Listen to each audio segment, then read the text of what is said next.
Welcome to InnerSight, Health Optimization with Rudy and Shaun. Okay, here we go. Podcast number 24, Shaun. We're moving into a space of where we're getting a lot of questions from our clients, and it's a thing that we do for about a third of our life, and that's sleep. Evolution has told us we have to sleep, and we don't know lots about it, so we brought in one of the specialists. Yes, and I think we've mentioned many times that sleep is our superpower. So let's dive into sleep today. Yeah, so I'll introduce our guest, Dr. Karjieker. He's one of our sleep specialists, one of the few we have in South Africa. So welcome.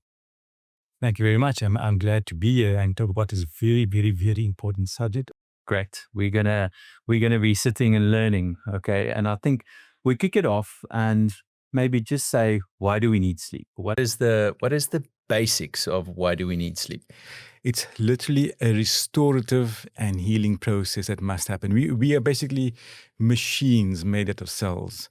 And any machine, if used constantly 24 hours a day without stop, will wear out.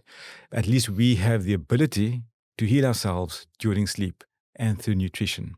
And if all your processes are working very well, you should live a long, healthy life, barring anything like calamity or disease. So yes, at the end of a long day, when night falls, we are meant for sleep. So you can imagine shift workers, I feel very sorry for them, even to say from the start, when your whole shift and you sleep and you come home and it's light, etc., you know there's going to be a sleep issue there. You know, it's not sustainable long term, but people do it. But we really have to sleep at the end of the day. We need a good few hours of sleep. Some people live with sleep issues. I see a lot of people who live with sleep issues. Most of mine are obstructive, so they can't sleep because they have difficulty breathing at night. But being on this journey with the Sleep Society, which I'm a member of also, where they're more medically orientated, I had to learn, because I'm not going to ask patients about just how are you snoring or sleep apnea. I have to ask them about how they fall asleep also, and if they stay asleep, do they wake up okay, and tiredness. It all blends into one. So you can't just be a sleep specialist just of obstruction and snoring. You have to know a bit about everything. And that's how we sort of hold hands. We've got a nice group across South Africa, actually, where we talk and chat about sleep issues and difficult sleep problems, and we produce protocols, etc., about sleep. So yes, it's a big thing. It's getting bigger. There's lots of fads you see on Instagram and all these things, and maybe we can touch on some of those as part of the show. But we need to know what normal is. So there is a normal, right? Normal is working all day, or if not working, just being awake all day, sleeping at night, and not having to sleep excessively during the day. And I think that's also a question we get often, because people sometimes focus so much on how many hours do I need to sleep. But that might differ from person to person. It's all relative. Yes, some people need 4 hours, some people need 7 hours. I need 7 hours. You might need something different. Same. Some people have difficulty falling asleep. Some people wake up at 5 o'clock every single day without an alarm. I need an alarm. There's so much variability. So you can't really say what is absolute normal, but there's an idea. When it's dark, you must sleep, when it's light, you must be awake and do your thing. The surprising thing is that a lot of people live with sleep issues and they don't complain about it. They think it's normal. They've been doing it all their lives, like waking up frequently to pass urine, or waking up tired and having a hectic day, and they say, I'm always tired. But find the cause. I'm very much into finding a cause. I don't like to put plasters on and treat that side. I want to get you an underlying cause and then manage the patient from that point of view. So you say that many people, they're not aware that they've got a problem. So for the listeners out there, I mean, there might be people that don't realize that they do have sleep issues as such. Correct.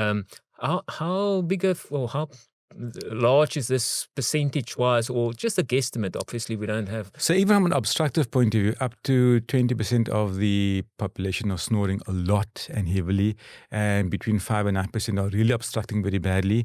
And in that 5%, especially or 9%, especially in males who are truck drivers, are having a bad night's sleep, their day is a risk to themselves and to other people on the road. So there's lots of offshoots from this, where you start to get very worried. But basically, you need to wake up refreshed end of the day. So if you're not waking up refreshed, you got to figure out, did I go to bed at 1 a.m. or 3 a.m. after a hard night out? Or did I go to bed at 10 and I'm still waking up unrefreshed? That's a problem. But then no one tells you how much you know, unless you're in the medical field like we are. No one's going to know. And you don't always mention it to your GP. So, and then further down the line, you get like a heart problem or an arrhythmia or something. And then it comes around, oh no, he snores and he's got obstruction. And then you try and fix it then, but then it's a bit late. So how do we educate people on good sleep practices, both falling asleep and staying asleep, so that we can be more preventative? Because we want to be preventative as primary healthcare givers anyway. So I like staying one step ahead. I don't want to like jump in at the end and try and rescue a situation, although we have the ways and means of doing that, but you want to get in there early. And obviously you want to get in early because if you don't pick it up, as you said, they'll develop some issues later in life. Correct. And there's a couple of things that can go wrong if you don't treat specific like sleep apnea, in the sense of diabetes and ischemic heart disease and hypertension, and all these diseases might be linked to your sleeping problem. Yeah. So you'll find then that people tell the doctor, oh, I'm not sleeping very well, and pop, there goes the sleeping tablet. That is not the solution. The solution lies in why aren't you sleeping well? Are you struggling to fall asleep? So I'll give you some simple sleep hygiene tips, okay? Caffeine and this adenosine receptor issue. Caffeine is a major culprit of sleep issues. So caffeine works in your body for up to 6 to 8 hours. So for up to 6 hours, it can stop you falling asleep or wake you up, in my experience, at 2 a.m. The 2 a.m. wake up is caffeine, in my anecdotal experience, okay? So a simple solution in those people who are susceptible to this is stop your caffeine by lunchtime or 3 o'clock in a latest. If you still can't fall asleep, just move that threshold a bit earlier. But you can instantly cure someone with insomnia by cutting out the caffeine. Another simple thing is not exercising after 7 p.m. because you're wired, you will not fall asleep very well. Certain statins are prescribed a lot, and they are meant to be taken at night. But some of them, the statins, will cause insomnia. So you have to recognize this. So instead of popping on a sleeping tablet, then rather move the statin to the morning or change to a non-statin cholesterol medication. And do you know which of the statins? It's all the statins basically. But so there's a risk. It won't happen to everyone. Same with caffeine. It doesn't happen to everyone. Some people say, oh, I can go sleep immediately after coffee. Most of them can. That's fine. But in people who are struggling with sleep, you must ask the question, what's your caffeine intake? And then it comes to green tea. People think green tea is very healthy, very high in caffeine. You know, so it's got all the antioxidants which you can get from red peppers. So you don't have to have green tea. You know, so not at night, especially at night. And people need it for energy in the morning. So if you're needing a strong cup of coffee every morning just to get going, you know, wonder, did I sleep well at night? Also, so coffee is good. It tastes very well, but it shouldn't be your daily pick me up for like that reason. It's got to be something. Like you're spoiling yourself almost, you know, not every single day. I wonder about the coffee or the caffeine is because, as you say, something like myself, I stopped drinking coffee at 2 o'clock. Yeah. In Me too, daytime. yeah. Otherwise, I do have a problem. But there's many people, as you said, that can have a cup of coffee just after dinner and then they can sleep without a problem. My question is actually, do they get good quality sleep with the caffeine, or is it also individual? So it depends on their receptors, but yes, they will sleep well still. So certain people are susceptible where they're overstimulated and they won't fall asleep. So it's normal tea, green tea, coffee, even normal tea. So if you dip a tea bag long enough, if you steep a tea bag long enough, the caffeine amount goes up also. So people think that 5 roses is innocuous. It's not, you know. And people think boiled tea, you know, the Indian chai, the boiled tea, even high in caffeine because we've been boiled and boiled and boiled. So I suppose this is where we can promote the South African rooibos tea. Absolutely. Rooibos is good. It's caffeine free. It doesn't have that much tannin because tannin then binds your iron and gives you iron deficiency. You know, if you're drinking 5 or 6 cups a day. Rooibos tea, the chamomiles, those things are actually okay. But once you come to caffeine, just beware of caffeine. Again, you must recognize and be mindful that I have a sleep issue. I shouldn't be waking up tired every morning. What is the cause? People think, oh, it's life, it's stress. But I always tell patients, if I can guide them towards a good night's sleep, they can handle whatever the day presents. Yeah. Literally. I want to go back a little bit to the sleep hygiene. So these blue blocker glasses and stuff, you hear quite a lot about that. Is that such a big issue? So people on their phones. Yeah. So phones at night, it comes down to melatonin. So melatonin is that molecule produced by the pineal gland, which goes up when it gets dark, right? So anything that disturbs it, like light flickering of the phones, will then affect your melatonin level. So a good, safe, natural sleeping tablet is melatonin. You can replace it. It doesn't work for everyone, and it needs to be taken for a good while before it starts to kick in. But that's a natural way of augmenting or trying to help you sleep better. The best way is just to make your room as dark as possible. We find when we go on holiday and hotel rooms, they've got these blackout blinds. They work. We almost oversleep the next morning because it's so dark in the room. So, what's that song? Hello, darkness, my old friend. It definitely is your friend at night when you want to sleep. So make the rooms dark, get off your phone. But these are for people who have difficulty falling asleep. The average guy, and the ladies don't like this, the average guy is asleep in, 30 seconds or so, So we are a bit different. The ladies do have the more hormonal issues, especially when they get a bit older. And that can be a bit difficult to remedy. And people have been on sleeping tablets for years. People use antihistamines for sleeping tablets because there's a side effect of drowsiness. The side effect is because it's crossing the blood-brain barrier.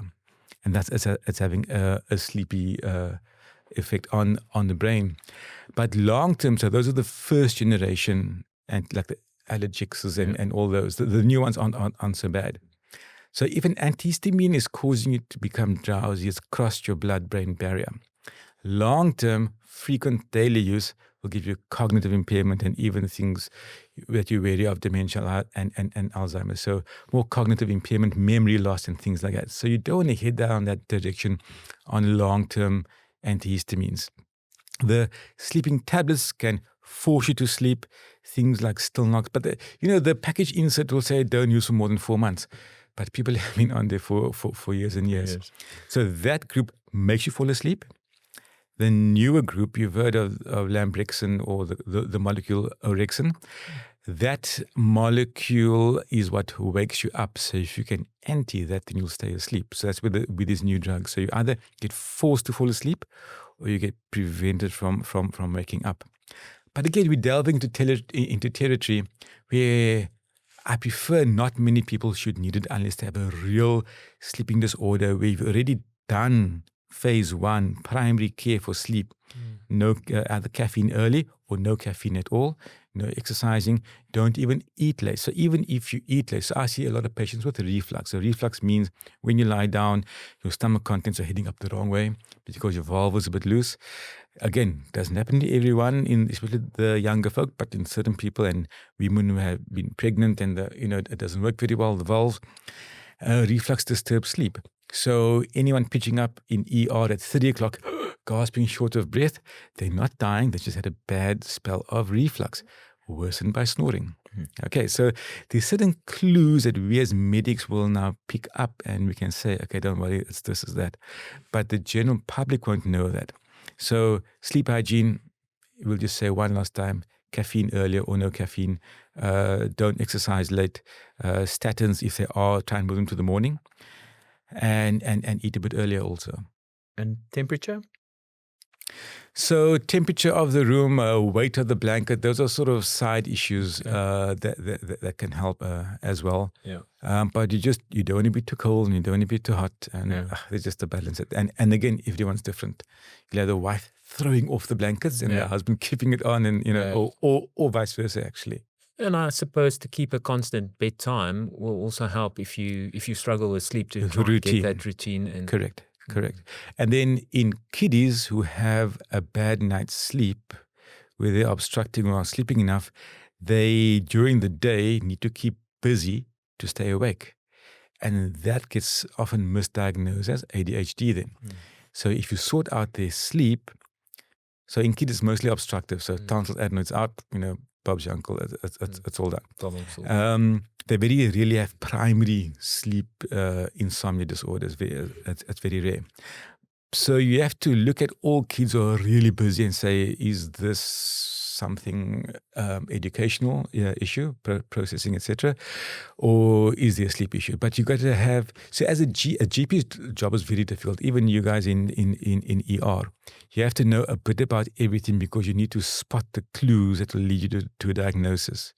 I think that's part of the problem in the system is that in GP practice these days, you only have 15 minutes with the patient, and to really get to the cause, it's almost impossible. And I think in the past years gone by, people tend to go to the same GP. You know, at the end of the day, mom, dad, grandpa, and everyone. But these days, with technology, people go on the phone, see which GP is available, and they pop in, and you've got like 10, 15 minutes with the GP. So to pick up problems, and especially sleeping problems and things like that, I think can be very difficult. And I think it's a very challenging area in medicine. But I think that's where we need to lead to next is, if you think you've got a problem, where do you actually start? What is the way? One of our listeners thinking, okay, but I think I've got a problem with sleep. What would they do?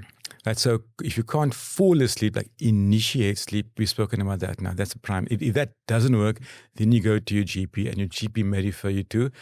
You say institute all these sleep hygiene primary things, and then if that doesn't work, then to the GP. The GP may prescribe melatonin. I'm still not keen on sleeping tablets, but realistically, they're going to prescribe a sleeping tablet in an older person. It's okay, but do you want to, from your 20s and 30s, be on sleeping tablets for the rest of your life? I'm just against that. So if you go the natural way, natural meaning melatonin, exercising, yoga, do whatever it takes to avoid a sleeping tablet. But as a last resort, obviously they are there, and the new ones most likely will be safer. We'll wait for the for the validations, etc. But yeah, so that in my opinion is a last resort. I like to get all the underlying stuff sorted out first. So that's initiating sleep. That's quantity. Quality of sleep is when you're sleeping and you get woken up by something. So caffeine does it. In my opinion, it's 2 a.m. The 3 to 4 a.m. is obstruction. So you skrik awake gasping, or you skrik awake and you go to make a wee at night. So most people don't know that the average male who doesn't have prostate issues and things like that shouldn't wake up to make a wee at night. You should go to bed, sleep, wake up at a decent hour, and go and do your thing for the day. And they might present to a urologist, they might present to a GP, and might not make the connection that there's actually a sleep issue.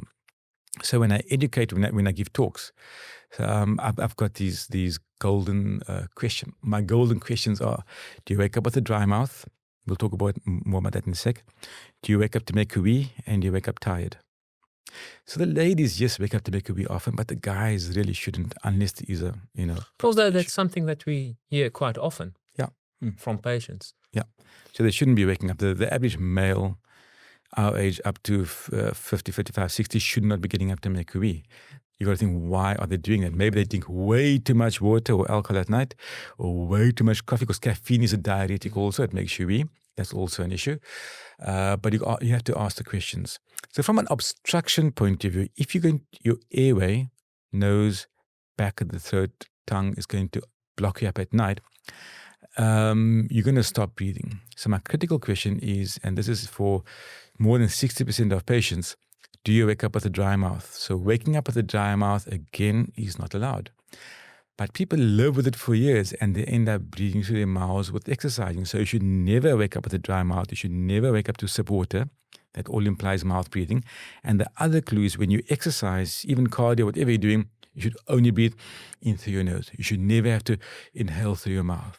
So when you breathe through your nose, warming, cleaning, oxygenation is better, nitrous oxide production is better, fills your lungs, opens your lungs, and the air reaches the full extent of your lungs. Whereas the mouth breathing is a short breath. and it doesn't do the same. So I get a lot of patients who I convert from mouth to nose breathers by medication or procedure, and they'll run better, cycle better, everything, because they're breathing through the noses. The only people who are allowed to breathe through the mouth are swimmers. Until they can invent something like a magic snorkel which goes from your nose over it. I'm pretty sure they're around somewhere. But then they breathe through their mouth. But then they've been conditioned. You've been swimming for years. Then it works for them. But it was up to me. I would get them breathing through their noses also, ideally. Without taping the mouth. Without taping the mouth. But that's a good point. Now you bring it up. So yeah, mouth taping is a bugbear of mine because it's not normal. Definitely isn't sexy, and it's not all that comfortable, and it's just not normal. And if you have a moustache, then what? So people are using it because they want their mouths closed at night, which is a great aim to have. But rather look at the underlying cause. It's because your nose is blocked. Okay, and that can be remedied. Could be a simple spray, could be a procedure, but we can get you breathing through your nose. So I tell my patients, mouth breathing is illegal where I come from. We should never breathe through your mouth. You can exhale, but not inhale. And my goal is to get them breathing through the noses. There's actually quite a nice book. It's Breathe from James Nestor, which is quite a nice read. It's not a medical book, but it's quite a nice read, and it's all about nose breathing. Yeah. So people can read that. That's quite a nice read. And look at even yoga. Yoga teaches breathing through your nose and how the calming effects. So it's very important, not from medical, like I was talking about oxygenation and point of view, from a mental health point of view, even. Okay, so if someone comes to or goes to the GP, or we do it as a standard test, we use the stop bang questionnaire to screen for sleep apnea. Is it worthwhile doing the stop bang? How sensitive is it? The sensitivity and specificity is in excess of 95%. So it's very good. I'm a bit embarrassed because it was designed by an anesthetist, not an ENT surgeon. Should have been us, but anyway. But well done. I think it's Dr. Chung, from America. Who designed it, and it's used all over as screening tools for risk for anesthetics. So if they have a certain score, I think it's four or more, then they need some investigation or testing for sure. And then when testing, so how do you test? So you screen that score. You've heard of the Epworth Sleepiness Scale, ESS. That's 21 questions about do you fall asleep when you drive, or sitting quietly, or after lunch, or something like that, and it gives you a score. So it's the Epworth Sleepiness Score, the stop bang are very good scores. The PSG, the proper sleep test, is the real humdinger. That'll give you a full assessment of sleep. And from that one, you can either get a home study, which is cheaper, so medical aids like it, and then you get the full in-hospital study for the more complex sleep disorders, or where you can't get a result from the home study or the simpler test. We were talking earlier about cost. So cost is a problem. So when you have a sleep disorder, you need to know, you can't fall asleep, can't stay asleep. If you can't stay asleep, is there any witness snoring or stopping breathing, etc.? In my practice, it's dry mouth in the morning, waking up to wee, and tiredness in the morning. But a lot of people will end up at the sleep lab one way or another. And so management depends on who you see first, but it's okay. As long as they end up in the sleep lab, they get a good test of what's going on. So as part of the Sleep Society, we've now negotiated with, the biggest medical aid is Discovery, face it, right? And others also. We've got to form some criteria, which includes the stop bang you were talking about, and the sleep and the Epworth score. And they will fund a sleep study. And if there is an associated PMB, like high blood pressure, diabetes, or cardiac arrhythmia, then they'll fund it anyway as a PMB, which is great. And all medical aids should be doing this, actually. So you can have this test done. So the trick is now, when do you institute the test? So and then how do you manage? Who's going to manage? So if a GP sends you for a sleep study, or a nursing practitioner, or you just walk in and have one done, who's going to do what with that information? Because it's good information, but who does what? So the medical sleep practitioners are very big on CPAP machines because it's proven it's the gold standard. It does work very well. So you have a snoring sleep apnea on history. You have a test that gives you a high score. You get a CPAP machine.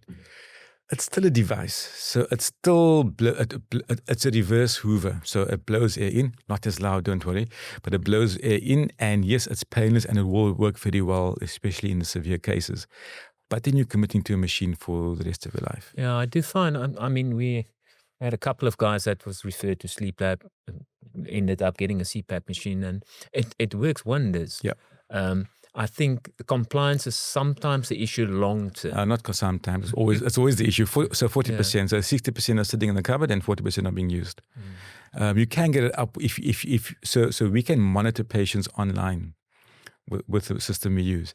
So if they're not using it, we can phone them and tell them, look here, you've only used your machine So then that's once 2 weeks. goes up. So you can with a bit of persistence, but then no one's paying us. So that's just part of of the thing we do.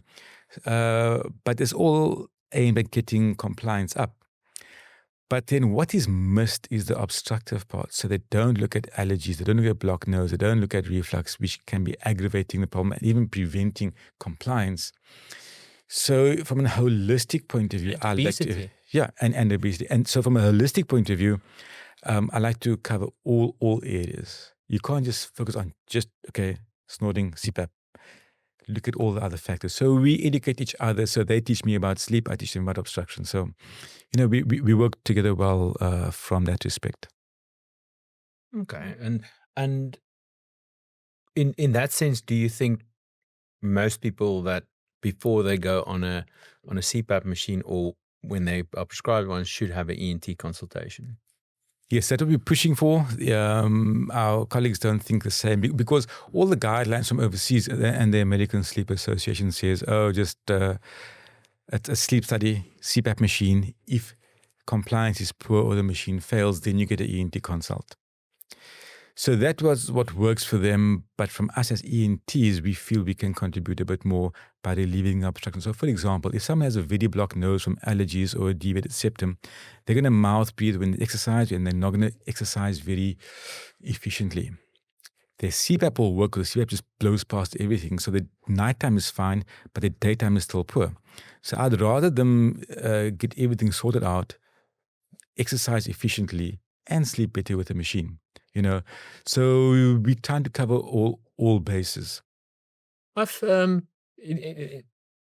work a lot with dentists as such, and I've heard of devices and things that can be used to reduce snoring and possibly sleep apnea. I've got very little, knowledge about the subject. Yeah, so it's very common. So it's called a mandibular advancement splint. So you can imagine if someone with a smallish jaw and then relatively big tongue, right, sleeps, the tongue falls back. So if you pull the jaw forward artificially by a device like a splint, then you keep the jaw forward and the tongue moves away from the back of the throat. So yes, there's a place for everything, but someone's got to have global knowledge and have a look at all around the patient and see where the issue is. So instead of giving them a machine, just give them a splint, which is a bit easier to live with. Still not very sexy, but it's okay as long. But snoring loudly is also a huge nuisance also. So yeah, so you need to look at the whole anatomical area to see what is suited for the patient. You've also may have heard of sleep endoscopy. So you may take a patient into theater, let them sleep with the white stuff, the propofol, and then see and look with the scope and see what's flopping around and what's obstructing. Which is okay, but it's not all that real time because people sleep on their sides and you examining them on their back. So it gives you some information. I don't personally use it because I think examination and history and scans are sufficient. And in the correct patient. So you must choose the correct remedy for the patient. So there's no one size fits all. Well, a CPAP will fit most people, but it doesn't treat the underlying causes also. So that's why it gets pushed a lot because they can slap it on and be fine.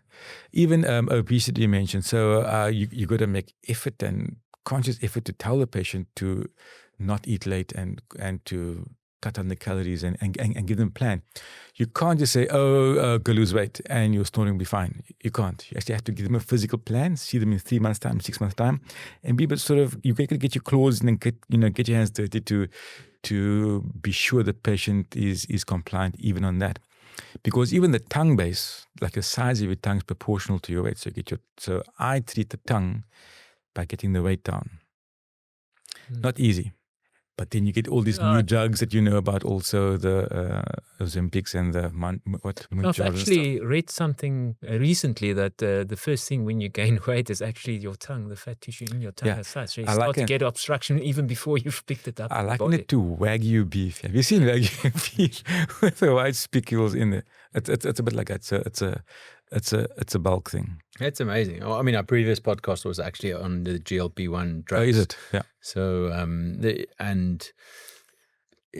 didn't know that. That's quite good information. That you actually is the reverse true though? If people start losing weight, they lose weight in their tongue. Correct. So the treatment for a bulky tongue base is to lose the weight. Yeah.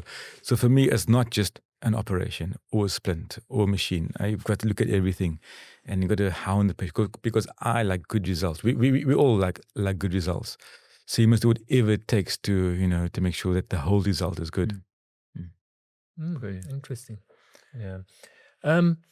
And just the interesting thing is that we've noticed that our jaw is getting smaller over time if we compare it to skulls from many moons back. Yeah.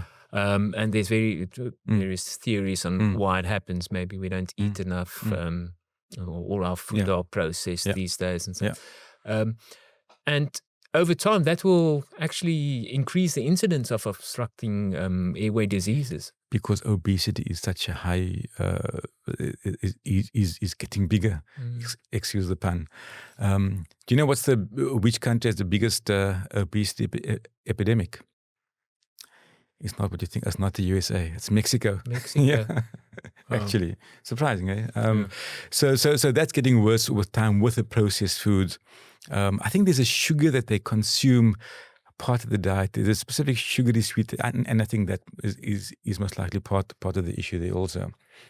There are other ways. So we got new tech. So even in Cape Town, we got a Professor Hendricks, who is a maxillofacial, who's developing an implantable tether to keep your jaw forward.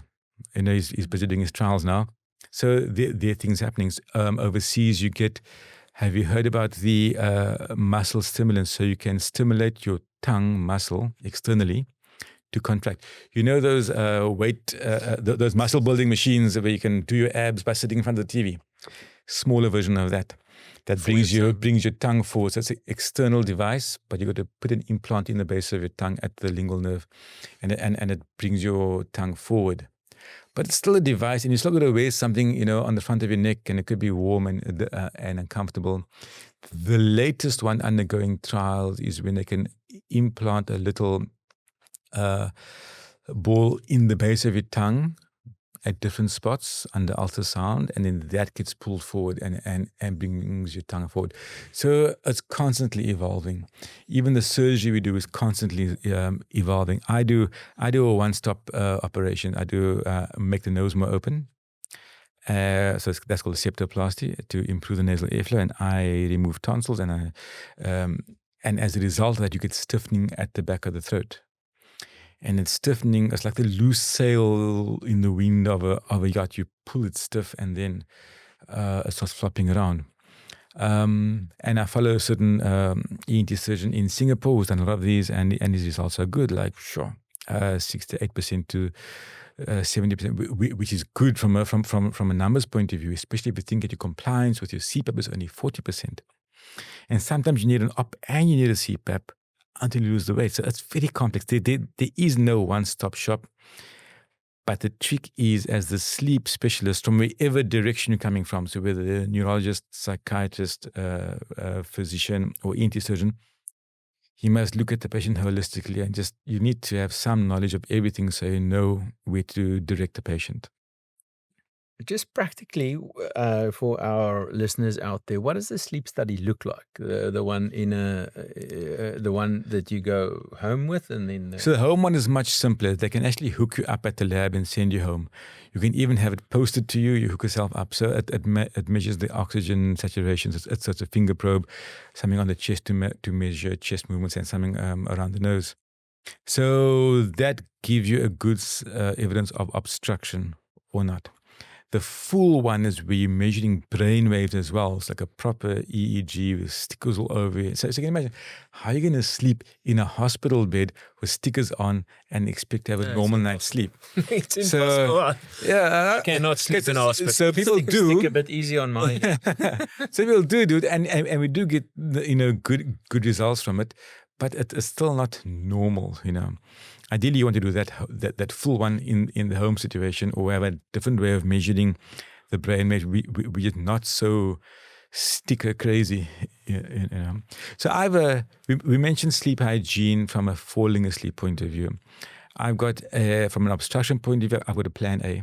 I like my plans: plan A, plan B, plan C, maybe a D also. So my plan A for all snorers, and I'll give it out for free. Okay, anyone who is snoring. If they're waking up with a dry mouth, just start a spray. You can buy a spray over the counter called Flonase. It's a steroid spray. And before anyone says, "Hey, steroids," it's not that bad. There's literally 0.8% absorption, which is nothing. There's no long-term steroid side effects. And I tell patients, I use it. If it's good enough for me, it's good enough for you.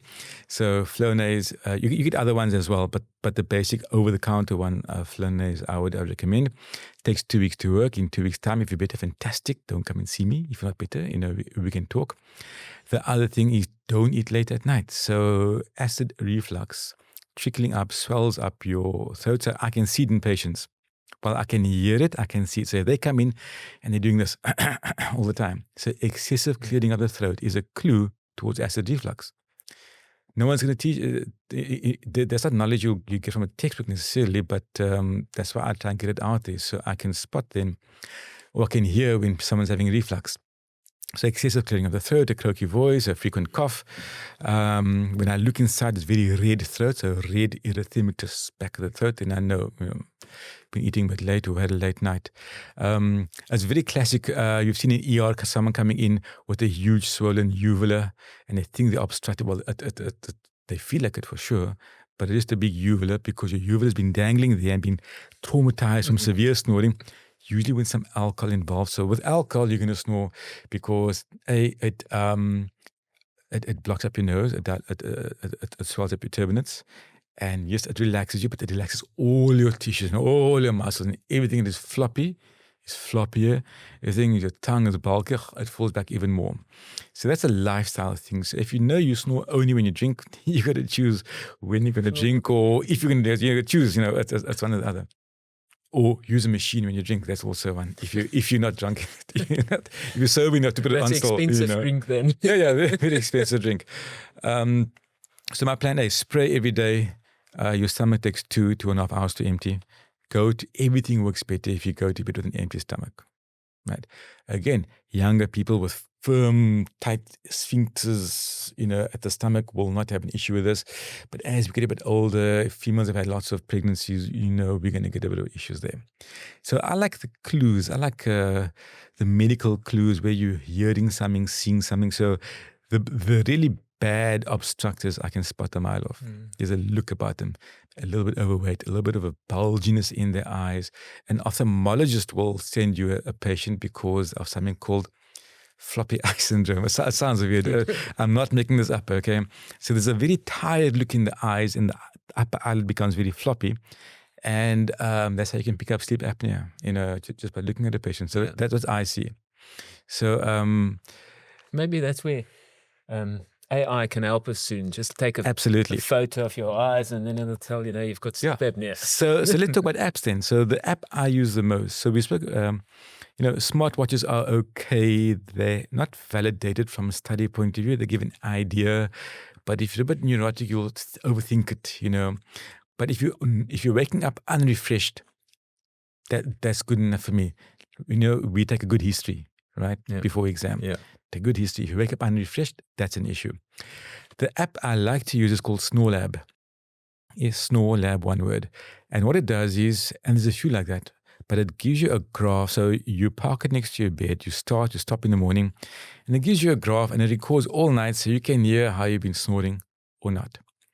So with me, I institute Plan A, which takes 2 weeks to work. So you do baseline recording day one, record 10 to 14 days later. And if you go from hectic snoring to soft or no noise, fantastic, you've done well. Plan A has worked. If there's no improvement, then we can talk about a plan B, C, or D, you know. But that's a good, and they give you 2 free recordings. Not expensive app, but I mean, they give you 2 free recordings. I get a lot of WhatsApps. I get and share my phone. I get people sending me WhatsApps of their number 1 and number 2. And in fact, I had a patient just the other day who flew from Zambia to get a CPAP machine from us, didn't like it, but was referred to a sleep lab first before me. So I popped her on my Plan A because she didn't want the machine anyway. And she's done very well. Her Snore Lab has gone from high to low. She's feeling better. And now she can lose some weight and exercise. And I think she'll do well just on that. So, yeah, I like to institute basic things first. That is very important. I think it's good to know as well that if you get a score at the sleep lab, it's not necessarily you're bound to a machine for the rest of your life. You might try some other methods and it might work. Yeah. So the very severe people, I would definitely put on the machine for sure. There's a score, right? So up to 5 is normal, 5 to say 15 is mild, 15 to 30 is moderate, 30 plus is severe, and you can get, and this is now events per hour, right? Yeah. How many times you're obstructing per hour, and you get guys going up to 100 events per hour. That's a lot of obstruction. You're not going to have a good night's sleep. You're going to wake up tired. So the AI part, so if you can correlate Snore Lab with a sleep study, if someone can do that study, I think Snore Lab will make a lot of money because it can then pick up obstructions as well. And if you add in a module with a pulse oximeter or pulse rate something, and I think you're on to a winner. That'll come in the next few years, I'm sure. Pretty sure of that. Yeah, and you don't have to wear the finger one anymore. You can wear it because they can now put it on the wrist, which is a lot easier. Yeah. Because I had a sleep study and it was really uncomfortable having this thing on your finger. It's artificial, yes. Yeah. I mean, how do you sleep well? If it's a full sleep study, then in hospital. But even at home with things on, we're not used to sleeping like that. No. Even doing a 24-hour blood pressure monitoring, it's like something blowing up on your arm through the night. That's also any intervention that interferes with your sleep is going to be a problem. Yeah. So I think the message is for people is there are simple things you can do for sleep hygiene from a falling asleep point of view. There are simple things you can do from a sleep quality point of view by not eating late and taking your spray if you're a mouth breather. And if you fail that, then you must think about, okay, what's next? Then you go to the GP, who will hopefully refer you on to the appropriate specialist. I think there's a lot of pills today. I think one is that there's a lot of people out there that don't realize that they do have a problem. Absolutely. And I think that the dry mouth and getting up at night and things is going to help a lot of people. They might see themselves in it. Correct. And then try to do your Plan A. Yeah. And I think that's the big thing is we've actually now got steps to where you have to go and give a plan to say, okay, but try this. And then when we will refer on or sleep study or as needed. That's amazing. Thank you so much. That was so much learning. Good. So if someone wants to get hold of you, how is your website, or what would be the best way for people to get in contact with you if they want to? So it's very easy. I've got 2 websites. One is called Breathe Right, breathe-right.co.za. That's me. There is a Sleep Right also, sleep-right, which is the CPAP side of things. I'm based at Vincent Pallotti and in Chris Barnard. I'm on Google also, you can find me. And if people contact me beforehand, I like to give Plan A first. I want to see you when you're ready for something. So I don't mind giving, even here, just telling people, go buy Flonase, don't eat late. And if you do eat late, I've got a cheat for you. Gaviscon. Gaviscon's your friend, your cheat. So if you eat a bit late, take Gaviscon after. This forms a lid over what you consumed. It's not perfect, but it's the best you can do in the circumstance. And then if you're traveling, you always eat upside down. So take a whole lot of Gaviscon. I don't work for Gaviscon. I've got no shares in the business, although I should. And that will help prevent reflux also. So Gaviscon's your cheat, but ideally go to bed on an empty stomach. All the patients I see who come from SADC and also from Angola to Egypt, whoa, they eat late, man. 9 p.m., 10 p.m. is normal to have dinner. This is just very a much bad like idea. the Spanish. Yeah, more like a Mediterranean kind of thing. Yeah. So if you're going to bed 2-3 hours later, that's okay. But if you're going to bed at 10:30, 11, then not a good idea if you're having sleep issues. That's great. Yeah. And we will link your websites to our podcast on our show notes, and people can find you. Yeah, that's amazing. Thank you so much. Thank you. You're most welcome. Disclaimer. This podcast is not intended as a substitute for the advice of your healthcare provider. No doctor-patient relationship has been formed through this podcast. The content here is for information purposes only.